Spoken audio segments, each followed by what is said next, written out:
Joining me from the Beltway is Kenya Young. She is new president and CEO of Louisville Public Media, an NPR veteran, actually, previously senior VP at WNYC. Prior to that, managing editor of NPR's newsroom and executive producer of Morning Edition and Up First. You've been in the public radio system for the better part of 20 years. Am I right? You are right. I've been around the public media block, let's say. Uh, Welcome. Welcome, if you will. Thank you very much. It's good to be here. After all these years of us chatting offline, here we are online. Up and down the Mason-Dixon line. I have to ask you because this is a crisis period. This is one of those crises that when the book is finally written on NPR broadly, I mean, the wonks inside the system know that NPR had a near-death experience in 1983 with the fiscal crisis, and the CPB negotiated with member stations and others. There Mhm. was a whole other controversy in 2011 that foreshadowed what just happened with the CEO Sure. of NPR was blindsided and recorded saying something by a right-wing group, and there's been a long succession of CEOs ever since. And it's not like it's a secret that the right was gunning for the Corporation for Mhm. Public Broadcasting, which had just wound down operations. And yet here we are, and you are the president and CEO of a very important and otherwise thriving public media affiliate in a ruby red state. Yeah. Yep. Yeah, so I think it is it's not new. It certainly was not new. And as you mentioned, those iterations along the way, I was at NPR for some of this. We have seen it, the ebbs and flows, and sometimes the waves has rose a little higher than before. But I guess the difference this time around and why I wouldn't say it caught us off guard. Many of us were well prepared and knew this was a reality, obviously hopeful that it wouldn't go this way. I think the difference this time around is that um, even in those times where it has come close to the edge, um, there has always been very strong bipartisan support around CPB, the mission of it when it was originally founded, and what LBJ and CPB set out to do back in the late 1960s. That mission always rang clear as far as public access for all and support from both the federal government and from donors, and those who could give more gave more to cover those who couldn't give at all. And that's where the free comes from. There's been a lot of white noise about what free means and taxpayer money. We've missed what the free means, right?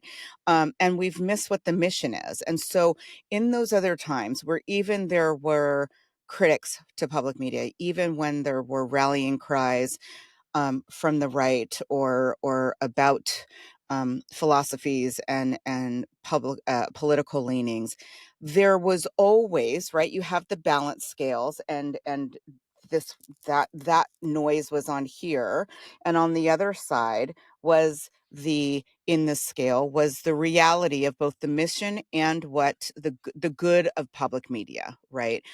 And no matter where you sat, and even if there were some feelings, I'm assuming, even if there were some political feelings from some of the Republican lawmakers who had to deal with these questions in those other iterations and other versions of it, the greater good of public media always rang through. The purpose for it, the reason we exist, and why CPB's Corporation of Public Broadcasting was built, and the infrastructure. So much that was lost in this conversation this time around was the infrastructure and public safety reasoning of why we exist. That always won out, right? And this time around, those two things were still on the scale again. That didn't change, but this time that went out instead. So the greater good was not as heavy as it's previously been. And to me, what I call the white noise, the white political noise around specifically NPR and PBS, again, I think a little bit of a misunderstanding of what Corporation of Public Broadcasting actually does and how it works, right? When you're not even quite explaining the system and the infrastructure correctly for public media in this vote. But that became the target, and that became the focus, and more so than what previously won out, and that's why we're in the position we are. So yes, it's not new.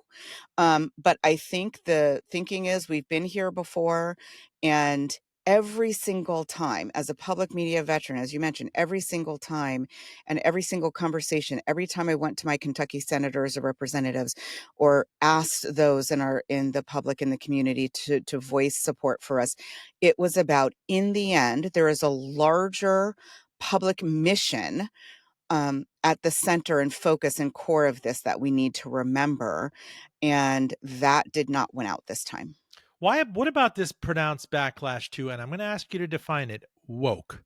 I remember, and I've asked Celeste about this when we had her on the show, after Donald Trump was elected and there was this budding blue wave happening in 2018 and people realizing about the weaponization of certain things, that the hashtag stay woke. And then this pronounced backlash to woke coming after 2020 and 2021.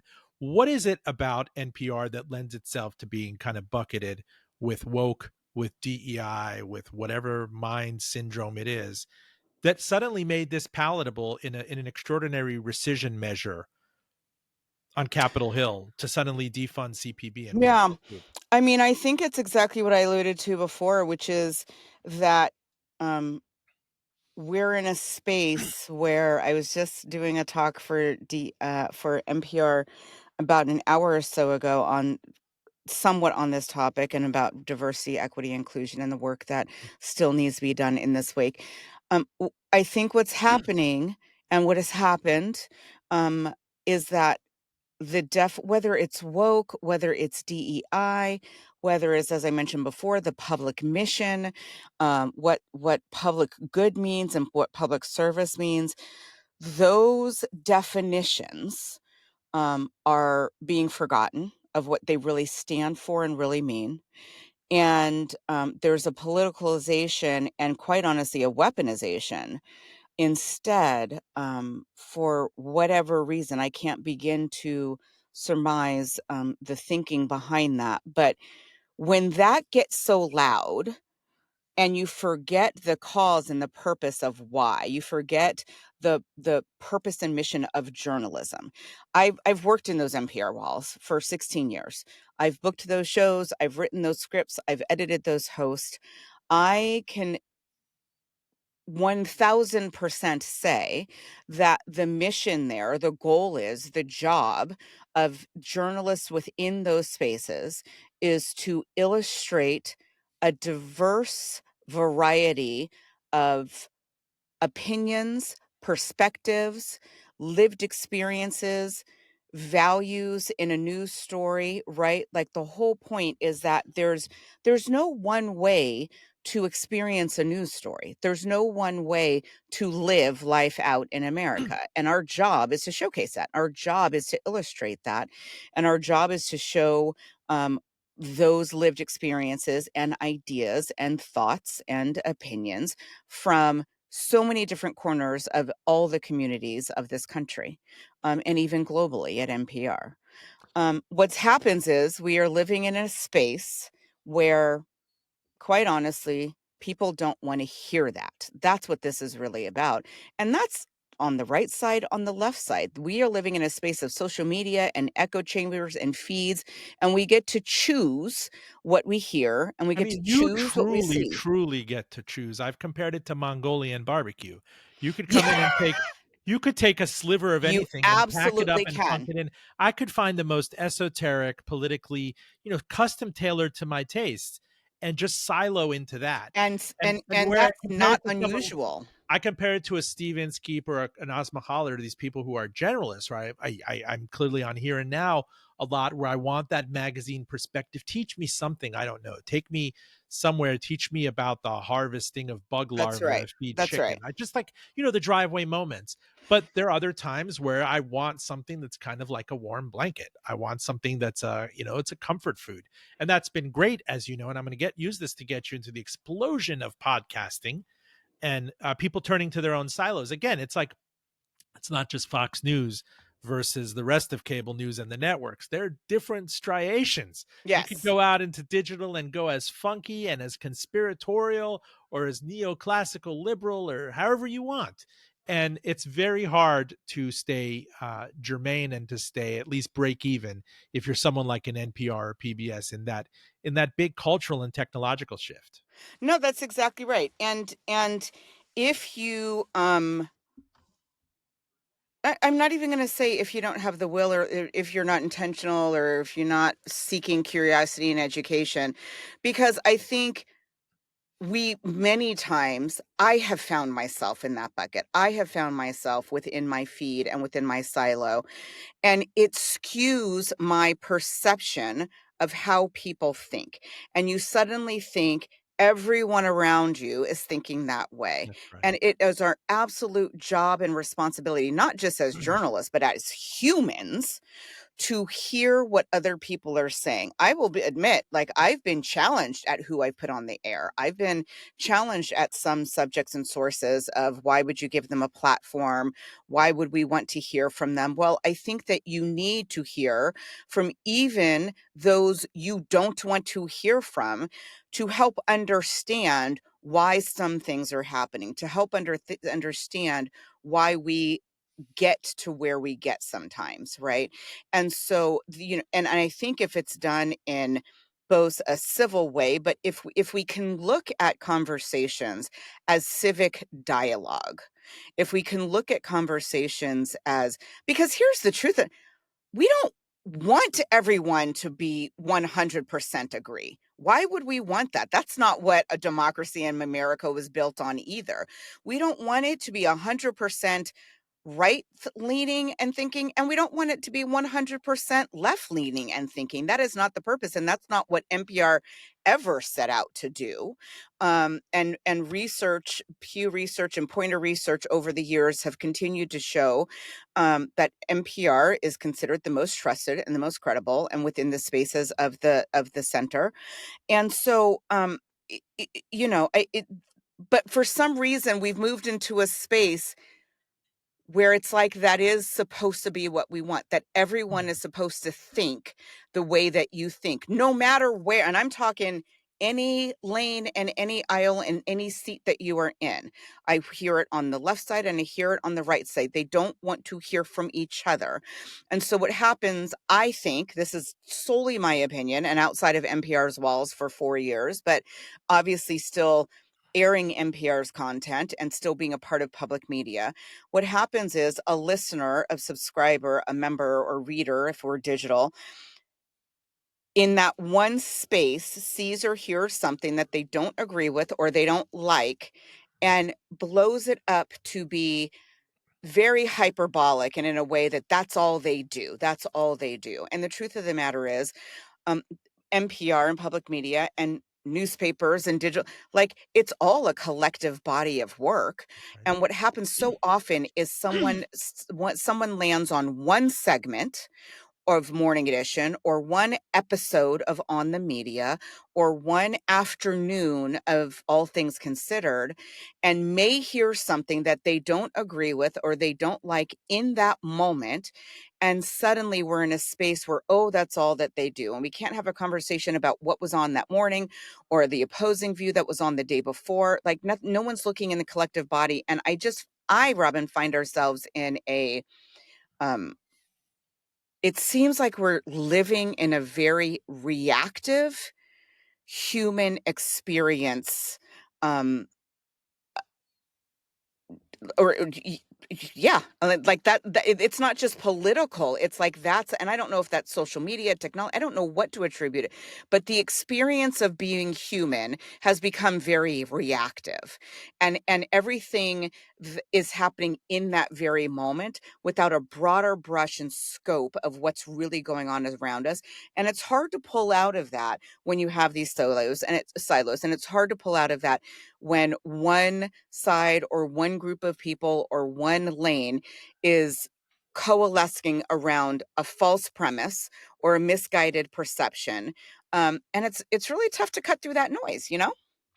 Full disclosure, I'm Roben Farzad. You're listening to Kenya Young. She is the new CEO and president of Louisville Public Media in Kentucky, previously senior VP at WNYC, where I first got my public radio chops. I missed the place on Varick Street. Prior to that, managing editor of NPR's Newsroom and executive producer of Morning Edition and Up First, where I think, we had crossed paths. I have to Yeah. say there's some sublimation to this because I've been trying one way or another over the last 15 years to work for you, but you're always a step ahead of me. That's the one thing about doing it on the show, and you have a foot out the beltway And right now.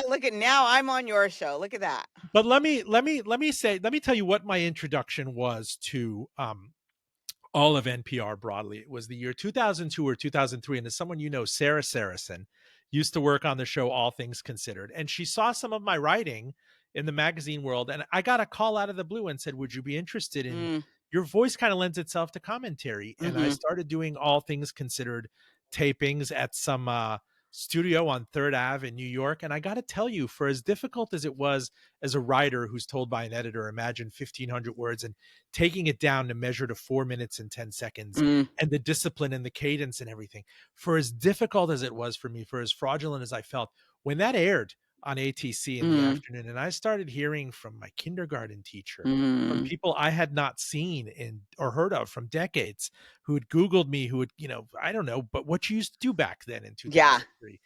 And that was a real rush for me. Like, I can, and in my world, I could go on Bloomberg Radio, I could go and wonk out on certain things, but there's a special joy Mm. in explaining and demystifying for my fellow public broadcasting brethren and sisterin, whatever it is. Yes.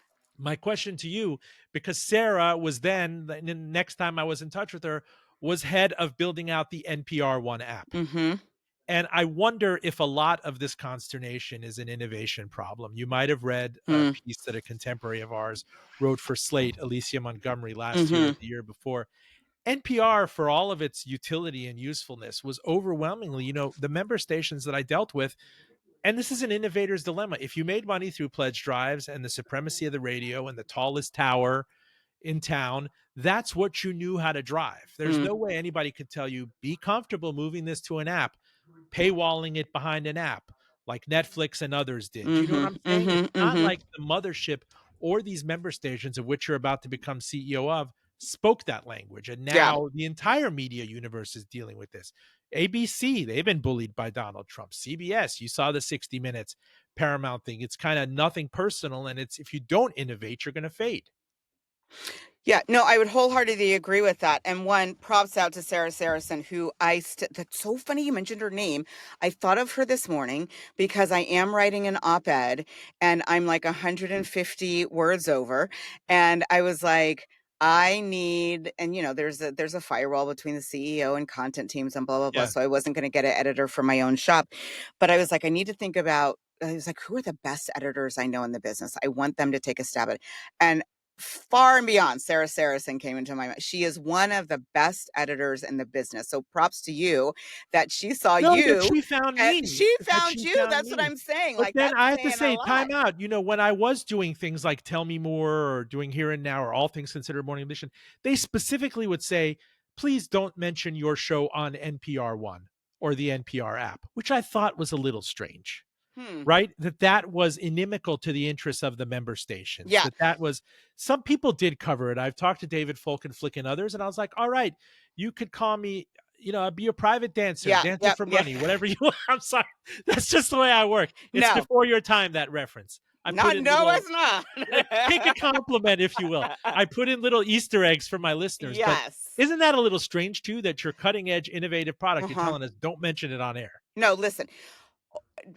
Hands down, there are conversations even before the vote and the federal funding cuts. There were conversations that should have been had, that were being had, and depending on where you sat and depending how forward thinking of a leader you were, quite honestly, right, about the model and about particularly the crossroads between NPR national and NPR stations. And quite honestly, some stations that are in public media but aren't even NPR stations. They are Sure. jazz stations, they're Low classical low stations. power. Our show's on low power media, Absolutely, yeah. absolutely. So, it is difficult. What's the phrase? You can't serve two masters, right? One of the public media system, and there's been so much talk from CEO to CEO to board chair at NPR about the NPR network and what it means and how it works. And there's Wasn't a Jarl Moan's radio name it Lee was Masters? You it said was can't serve two masters. That's an inside reference, but from Louisville, by the way. That's from where Lee Louisville, I didn't Masters realize. was. I I didn't just knew either it was until an I got FM there. radio guy, Jarl Moan. No, Someone that's Lee Masters, Someone mentioned former it to CEO me. of He apparently NPR. used to have a banner and That's a crazy. picture of himself in, not that he put it there, but But in Louisville. unpack that But briefly. Here yes, you are, no, and I mentioned 1983 before because it was the member stations who yeah, kind of kicked in. There was a capital call and bailed out whatever the mothership was, yeah. and the remnants of that now. If the mothership wants to innovate, has these great shows, has these great podcasts, the member stations are like, you tell me, what does that really do for me? Yeah, no, there are conversations to be had for sure.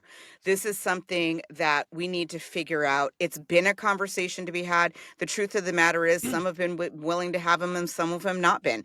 And public media, I don't think anyone's going to be offended when they hear me say this because it is true whether people want to admit it or not.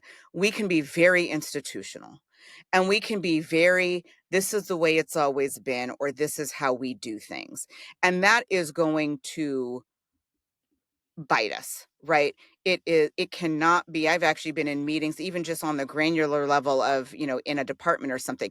No one's allowed to say those in my meetings again. Those phrases are off limits because you cannot, as you mentioned, innovate, grow, change, and we've got to find a way to do that. And I think the problem is that it feels to people, I think, making the content that it's an either or. I've got to trade my journalism chops. I've got to trade my award winning, my Peabody, my Pulitzer, whatever the thing is. And this kind of stellar journalism and audio reporting and storytelling and digital content that we do, um, and innovation some kind of way takes away from that.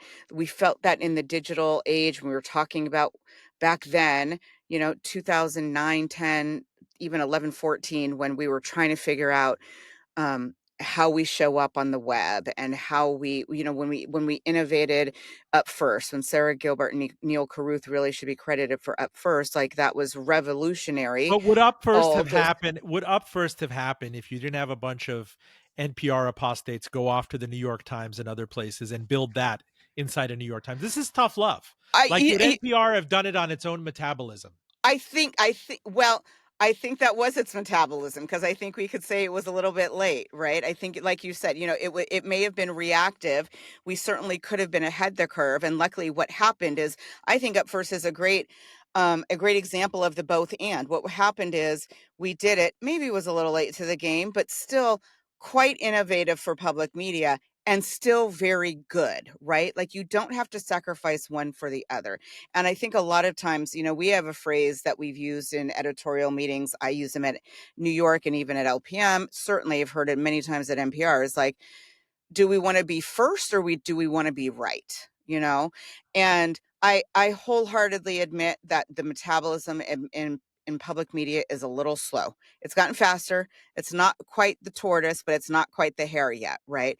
But part of the innovating, I think what happens, quite honestly, is that when we think of innovation, we think of content, we think of production, we think of out of the box, show up and do this before we think of products and technology and all that. A lot of the innovation needs to happen on the business side. And I think that's where we find ourselves. What is our business model? How are we going to be innovative when it comes to partnerships, when it comes to revenue strategies? Are we willing to think outside of our public media box, and I think we have to. So and there have been some steps. So I think we've gone to, I'm going to be very honest here and very frank here, as we're supposed to do on full disclosure. Public media used to sit in a very, dare I say, some people call it elite, dare I say egotistical space, in which at one point NPR was all there was, and we were the best of the best, and we did the Precious, things. precious is the adjective I've used, So, and it's true This is that the that was the precious, the case. precious. Yeah. But that's not the case anymore. There are so many choices. Podcasts came in and blew us out of the water until we caught up and started doing them ourselves as well. And yes, we were forced to innovate, but also we have to strategically think about, uh, I don't want to say settle or compromise, but there are other people doing it just as good as us. Right? That's what we've really had to come to agreement with and say out loud. And then it's, what does it mean to partner within that, and to get in bed, quite honestly, with those that we might not normally. And so we went from doing it by ourselves, whether it was a station who was doing it by itself or NPR doing it by itself and shaking off any others because we could do it by ourselves, to moving to it. I do think to progressing to a space of, we have to partner, we have to collaborate. And so what you've seen is a lot of stations collaborating with each other, whether it's regionally. We partner a lot with our Kentucky stations. There are the collaborative hubs in public media that we call now the regional Yeah, the heads, the Gulf Gulf States States newsroom. newsroom, the Yeah. Texas newsroom. We have one that we're standing out, the Appalachia Mid-South newsroom. Mhm. And these are all being able to say, we don't have the resources to do it by ourselves, and we are better together. So let's put some of this money, resource, people together, what have you, and make something stronger. And it's a very good model.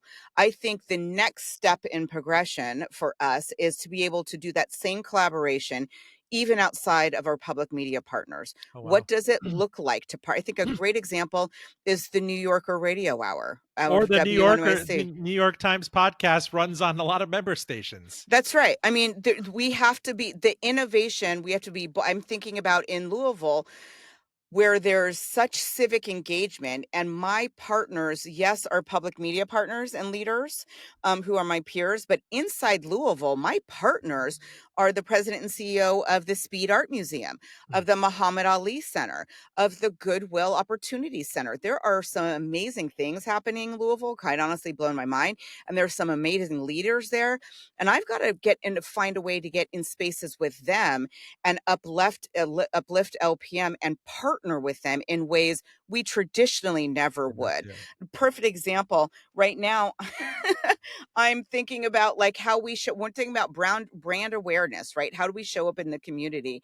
One thing that we used to see, we still see with commercial radio stations all the time, are their little street team vans, right? The street team that's got the floor, they're Well, white please with don't do the mug the stop. I'm a public fluorescent. radio nerd. Please don't. It's not the mug stop, but I'm just saying we have to think about and be willing to think about how we show up in spaces that are as bold and bright as the street team van, right? Mm, And we have traditionally purposely not done that because we're sure. public media, and one, I think we thought we um kind of subscribe to this idea that the work speaks for itself, and while that is true because it's standout work, we have to find a way to tell our story better and to get out there better, both getting audiences and for people to understand. One of the things you see with surveys all the time is that people typically don't know what public media is. Yeah. That's what we're facing with the most, and we've got to move beyond that. And that's going to mean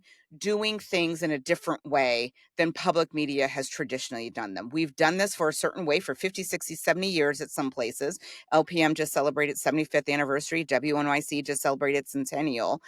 We cannot continue to do things the way we've always done them and think that we're going to innovate and break out of a model that right now is quite honestly not working for us. You can see it in the cuts, you can see it in the closures, media writ large, particularly public media the past 2 or 3 years that all of us have experienced. Full disclosure, stay with us. This show podcast to NPR, Spotify, Apple, YouTube, all of the podcatchers, all of the media. I guess I'm still on MySpace or Facebook, but you can find me on LinkedIn. A shout out to our member station, WVTF Radio IQ, across the great Commonwealth and even into the North Carolina, I believe. We are out in Asheville, North Carolina on WPVM, low power. We're out in Ventura, California on KPPQ. Holler if you too would like us on your air. My DMs are always open. If you're just joining us, my esteemed guest is Kenya Young. She is the new president and CEO of Louisville Public Media. She is an NPR veteran. I've been following you now for 20 years. I got to ask you, in the interest of full disclosure, we're being candid, and I don't want you to violate any sort of non-disclosure agreement or anything. WNYC, I love the place. I miss the place. When I was in New York, Brian Lehrer, Amy Eddings, they'd call me in on a Thursday, and I felt like such a tri-state person being in that booth with them. I have the NPR One app now. I live in Virginia, and it's still hardwired to WNYC. Yeah. I was back then, Soterius Johnson, all these great shows. I Yeah. mean, Celeste, The Takeaway, the heyday of all these shows. Yep. And on the media. What's wrong there? The troubles have been written about, and I know this is uncomfortable, but I can't be me without asking you. Sure. How is it that the biggest, the largest, maybe the most well-endowed public broadcasting stations, and then you think about WAMU in DC, how many radio stations are number one broadly in that category? There's Ghanaian taxi drivers are listening to it. Yep. Everyone is listening to it, but yet these two remain. There's an overhang. Something's going on. I mean, I can't speak to WAMU. What I can say is it's so interesting, especially now being at Louisville Public Media and a shop when we're, 50 or under. We're not by any means a small station, but we're not WNYC, and we're not one of the, top 10, top 25 even stations. And it's interesting to me that what I see, even in the short time of LPM, is that I think what makes WNYC difficult to both run and to program is actually how big it is. It's serving a huge market of varying audiences of all kind in a large media landscape. I dare to say that at Louisville Public Media, I maybe have an easier task of getting to my community. Because it's just us and it's just the community. Everyone knows who LPM is. It's just when you're that large and in that large of a space, but more so than anything about being large, I think at least when I was there and working with my CEO, LaFontaine Oliver, who was brought there from WYPR and has had really successful careers at all the Morning Station and down in Florida and Orlando and then Baltimore and then to us. And talk about innovative, right? Like he has always kind of, he brought in the merger with the Baltimore Banner before he left YPR, really thinking outside the box. One of the things I found very difficult at WNYC, particularly running the podcast department and the national shows, it's kind of that idea that we were talking about who you serve. We are doing both, and quite honestly, at NPR, it was all national. And I worked on national programming. I knew what national meant and was defined for me. At LPM, it's all local. And I know what that means and I know what that sounds, and we figure out the strategy for local. I think it is very difficult for one station to be both really good at local and really good at national, particularly when there's financial crisis and headwinds. You've got to make some decisions on things. What are you going to be and how are you going to do it? And how do you, WNYC, I think, has been faced with, particularly the past 5 years, like we can't do everything anymore. And so how are we going to do a selective few things and really win at them and really be good at them? And I think, quite honestly, because there were so many of us there from different spaces and really good careers in this one space at this one table leading, there's obviously different opinions of what that looks like. There's different opinions of where you should put, what baskets you should put your eggs in. And the board has opinions and a CEO is going to have opinions and the leaders are going to have opinions. And certainly in my space, I'm going to fight for national programming and podcasts. In the news space, that leader is going to fight for news and digital and the dailies on their space, right? And at some point, choices have to be made, and I think that's what WNYC has been faced with, and I think I'm not talking out of turn. I think the leaders there would admit as well, it's still a struggle to figure out exactly what those choices are. You want to do everything. Before I left there, when we were going through cuts, I was trying to explain to my team, even because it wasn't about a performance problem. It wasn't about, I had to cut things that were doing really well, that won awards after I cut Was it them. a bandwidth problem? I mean, you just couldn't spread yourselves across so many different competing interests? I mean, being there, you have to cover the MTA, you have to cover certain things in the city council meetings, but you also have national aspirations as, you're licensing like Radio Lab, and you have David Remnick and the New Yorker, and Yeah. it's And I it's mean, and those are the axiomatically ones, national. that's right. And those are the ones that were lucky enough to be able to stay. And the other ones didn't stay because they weren't good, or they didn't stay because we didn't believe in them. There's just, the example I gave is, you're doing the protein diet, right? You're full keto, and you're at the grocery store, and because it's not like we were throwing away or we were cutting and taking off the ice cream or the chips or the Cheetos, right? Like that. I had on the belt steak and chicken and lobster and shrimp and pork, and it was all protein. But when I rang up to the register and it's $100 and I only have 75, something's got to go, right? And so that's really, like, in a very kind of truncated visual way, that's a lot of what we were facing. I think many stations, we just saw cuts at KQED again for, I think, the second time, if not the third, in a couple of years. Um, NYC had 3, LPM had 2 before I got there. I mean, some of this is just, there is not the capacity to keep doing things if you don't have the money to do them. And the money has slowed up in in particularly in underwriting, particularly in podcast sponsorship in some areas. And if you just don't have, if you don't have the money, you don't have the money. You can't continue to make. And I actually think that some of the problem that stations like WNYC or others may have found themselves in is, you were able to do it at some point. You genuinely want to find a way to keep doing it, even if the money is not there. And so there are decisions that are made sometimes to keep it going, and the money will come, or we'll find it, or this, that, and the other. And Doesn't. it just doesn't. And so then you find yourself in a deficit situation because you kept green lighting, or you kept doing, because you believe so For the much goodness in, of your heart. yes, absolutely. And, And you just to believe in the work, and it's damn good work. it You is know, great work, and to underscore the point, you see this news from Wondery, which is owned that's by right. Amazon, which was a great acquisition during I the was in pandemic, shock last night. right? When all these people, they call them the NPR apostates, and it might have started at WNYC with Alex Blumberg and these people who went off and did the startup podcast, and then Spotify bet the ranch on these guys, and then wound the whole Gimlet thing down. There was this Cambrian explosion, if you will, for a while, of people that could go off and replicate the NPR aesthetic, and it could go straight to pod. And we've seen overwhelmingly this kind of pullback in this, and there's That's no right. shortage of under and unemployed podcasting producers and hosts and guests and the like.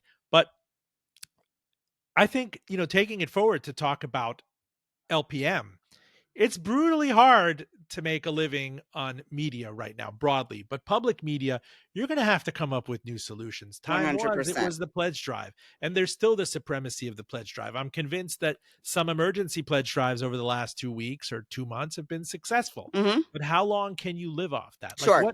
what lies ahead for you? What are you thinking, you know, uh, in your first 100 days?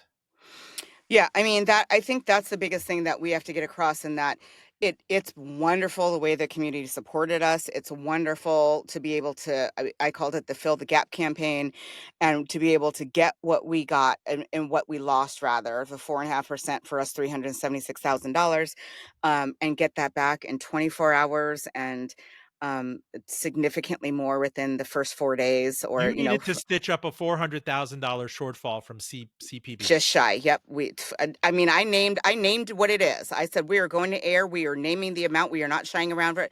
It is $376,000, and we are on air until we get it. And when we get it, we're off air. If we get it in 2 hours, we're done, right? And we ended up getting it in about 24 hours. And as we know, the vote happened on a Friday, and we still were in, we weren't in live pitching over the weekend, but we were able to cancel the Monday and Tuesday live pitching because we got it by then. And all in total, we were able to pull in over $500,000. That is, I think, both a tribute to my membership staff and development staff and the strategy we laid out ahead of it. We knew that we were going directly into pledge drive if it was a yes vote, and we were going to be ready. We had things in the can. We had scripts and spots and everything in the can and schedules teed up for whenever it happened. We knew whenever the vote happened, we were going to be on Morning Edition the next morning. So that had was in place for almost a month beforehand. We also were ready with the no campaign. If the vote was no, then that meant once again, our community really stood up for us, as we knew they did, and made the phone calls and wrote the letters, and it was persuasive. And we were going to go to vote for 24 hours with the no vote campaign. Kenya, are you And allowed to tell us if there was behind the scenes from the mothership in DC a kind of a forbearance message that we don't want to leave you hanging high and dry? If you can afford this, if you can make up the shortfall, it's like in the time of the pandemic where landlords would say, "I'll put this 3 months rent at the end of the lease." no, there was none of that. So it's you're out on your own. Yes, I mean, there was none of that expressed to us. I think because there's so many possibilities of what they could have done, and we see they came out the very next day with an $8 million pledge, two stations of a certain amount of more. I believe it's 10% if they had CPB funding, federal funding of 10% or more. They certainly are at the table talking about reduction in fees and what have you. I am confident that those conversations were happening behind closed doors at NPR. We weren't privy to them because I wouldn't do that either. If I wouldn't come to people and say, well, if this, then this, if this, we're going to do this, Yeah. if then you can't do that, especially with so many different stations and all of them being so different. So I understand, I'm confident that that work was being done with NPR leadership, that we didn't hear about it until it was an absolute yes vote. And so there's talks happening at every station level, and I'm sure with every president, about their own individual situation because every station is so different. And But I also can imagine you at fundraiser events, whether in New York or in Kentucky, where invariably somebody asks you about the McDonald's grant. What happened to that? Ray Kroc's wife, his widow. yeah, yeah, yeah. Well, then the Kroc fellow is alive and well over there at NPR anyway. But it's not like there was this impression, 15, 20 years ago that would set NPR off on its own, that the money, the bequest that was given, but that's not the reality. It's not the reality. And the reality for us at LPM is, yes, we got this $500,000 in 4 days or what have you. That's wonderful. That's amazing. But you said it yourself. That that that was the gap for this year for money they took away from us that was already in our hands, basically. We're not talking, To when we start you back at point zero. at point zero for the current budget that we were sitting in, right? July 1 had already happened. We're talking fiscal 26, money taken out of your budget for everything that we had approved back in May, quite honestly, right? We're not talking FY 28, FY 29 down the line. So drastic things had to happen just to make sure that we could fulfill our budget for the current year we were already sitting in, that money was approved and promised to. So that's the situation we found ourselves. But the truth of the matter is that it's our single largest grant, and Hmm. it's gone, and that is emergency fundraising for now. I actually have not been calling it emergency fundraising because I think when you call it that, that does make it feel like that certain moment. This is this is gone. This is gone. We can't count of it. I don't know if it's going to come back. It could be temporary, it could be permanent. But what I don't want to live in a space is, oh, we have federal funding. Oh, we don't have federal funding. Oh, we have federal funding. Oh, we don't have it. No one can manage that way, right? Like, if CPB is winding down, it's winding down. You're not going to stand it back up 4 years from now with a different administration. And so what I have been saying is, like, this moment in time, that vote changed our story, right? We have a different story to tell now. Public media, as we know it, has changed. We're still here. The mission's still going. No one's gone dark within the first 2 weeks of it happening, but the ecosystem has completely changed. And that's a sustainability issue. That's a longevity issue. So we have had to think not only about the money that we're bringing in, but how many, we've really focused on new members. We've really focused on the amount that are sustaining members, right? One of our messages was and we calculated, I had my teams calculate the different kind of iterations of what $376,000 means, one, to make it more achievable for our listeners, but if every sustaining member that we currently already had just added $4 to what they were already giving, we'd fill the gap, right? That's very easy and tangible to think about. But it also creates a level of sustainability in that we are asking for an increase in $4, not just right now, but that changes on your card and on your pledge for years to come. We are also, if every current member reached out and asked someone to become a member, our thing was we have 1 in 6 listeners is a member. If we just change that to 1 in 5, we'd fill the gap, right? Like those kind of messages I think really resonated with our community. But yes, that was about getting the money, but that was also about, we've got to think about this year and next year and 28 and 29. And not that we are going to rely on filling the gap with these donations all the way through, but we certainly need a runway as we do figure out the new ways to diversify our revenue strategies, the new growth model strategies. Like we're in a space right now where we need to, and we were doing it anyway. I mean, I think that's the biggest thing is that it kind of gets me agitated, right? Is that I think people think that we were always just so reliant on the small percentage of federal funding it is for many of us. That, oh, this is just what we relied on. We weren't really we were like it was a gimme kind of thing. That we've been at the table for years as leaders thinking about how we are going to diversify. As I said, every station has been cutting or closing over the past 3 years, and resources have shrunk to impact, quite honestly, our work and how much we're able to cover local journalism, quite honestly, before this even happened.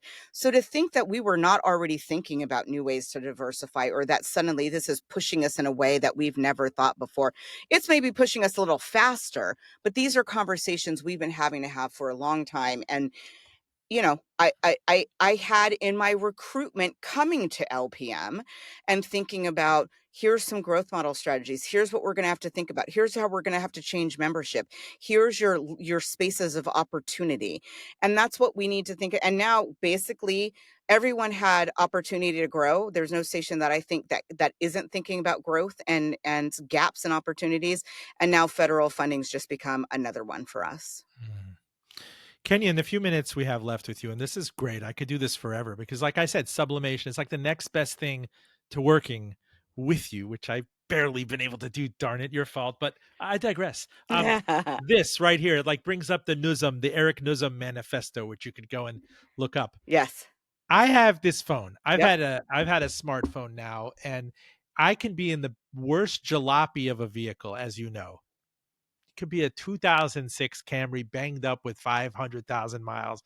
But if I have a Bluetooth connection in the vehicle, I feel like a billionaire. I can toggle between the NPR app. Yep. I can hear, the WNYC promos and everything. When I'm in the South, I could switch over to Spotify, listen to a little Kara Swisher, listen to an Economist thing, a New Yorker thing, listen to something so esoteric. Maybe their podcast about Persian food that were just unthinkable, that these That's right. people in the past life might have gotten 2 or 3 minutes on Here and Now or Tell Me More. This is overwhelmingly, when I go and speak to journalism classes, you can go to Louisville, it's not the province of terrestrial radio anymore. Of course. Yep.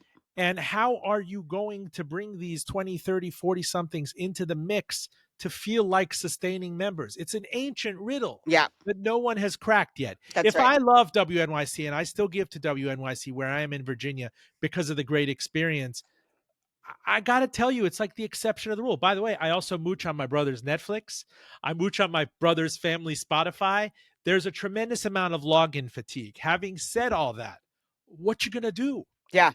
And that is the question. And I think that is, I don't care if you're WNYC, Louisville Public Media, or one of the smallest stations in Alaska, this is what we are all dealing with, is how do you, and I don't wanna say compete, because it's not about competing, because what we know is that I listen to NPR just as much as I listen to a Pushkin podcast or pineapple podcast.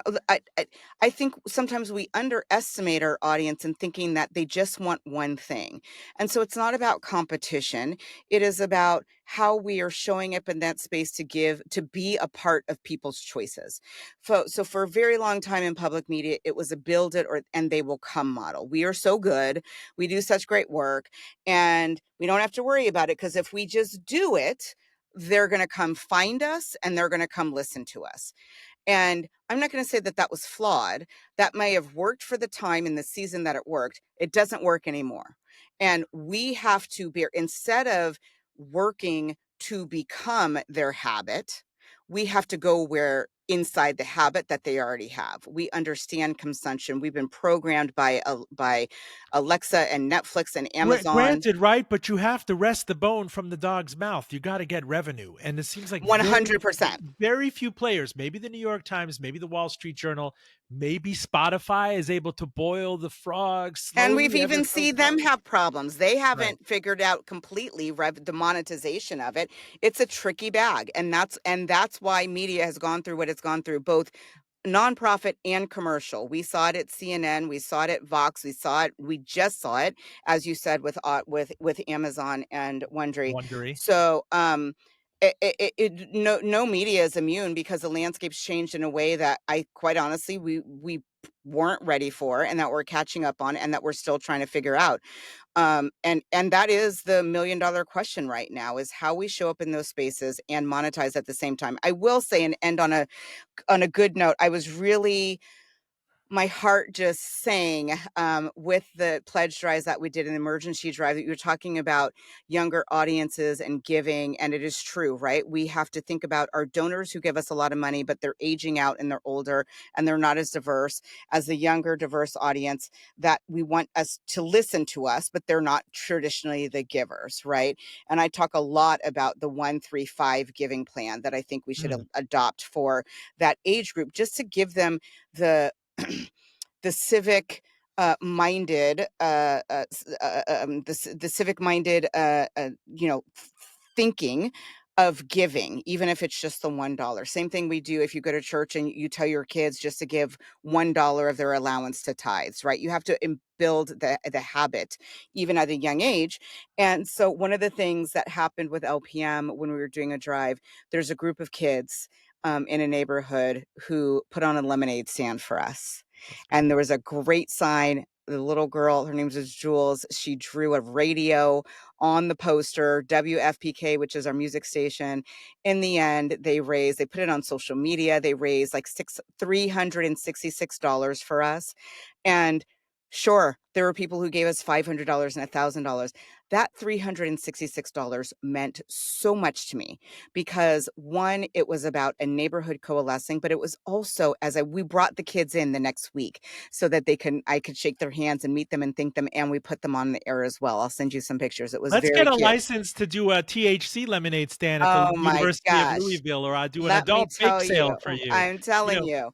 as And long as you're open to these things. But, just just watching them and seeing them, like, the whole cliche cheesy line, I believe that children are our future, but I have a, fifth grader and incoming eighth grader sitting in my studio talking about fundraising for us. Like, it is still there. And that's creating a civically minded youth, a youthful family, and who care and are going to donate. And so it's still possible. It's harder, but so much of that just comes from, again, what are we doing and how are we serving the community, that these three kids felt it important enough to get together on their Saturday and sell lemonade for us. Kenya Young, brand new CEO and president of Louisville Public Media, veteran NPR and WNYC executive. She decided long ago never to walk in anyone's shadow. Oh I'm my so gosh. great. You set me up for that. I You set it did. up. You That set was it up that 3 was a minutes ago. volley and a I lob say, do all I your go with way. your lean protein metaphor in the grocery line But with then I gave $70? you Whitney. Then I But I gave was you like, oh, Whitney. that was just too good. Look, I really appreciate this. I really appreciate your candor. This is a perfect full disclosure to my mind Oh, because I'm so there glad. was some discomfort, but lots of candor. We got you into a great secure booth with sound diffusion and Yes, thank you, everything. Celeste You Headley. you look the part, and I wish you luck in Kentucky. Thank you so much. I appreciate you so much. Thank you.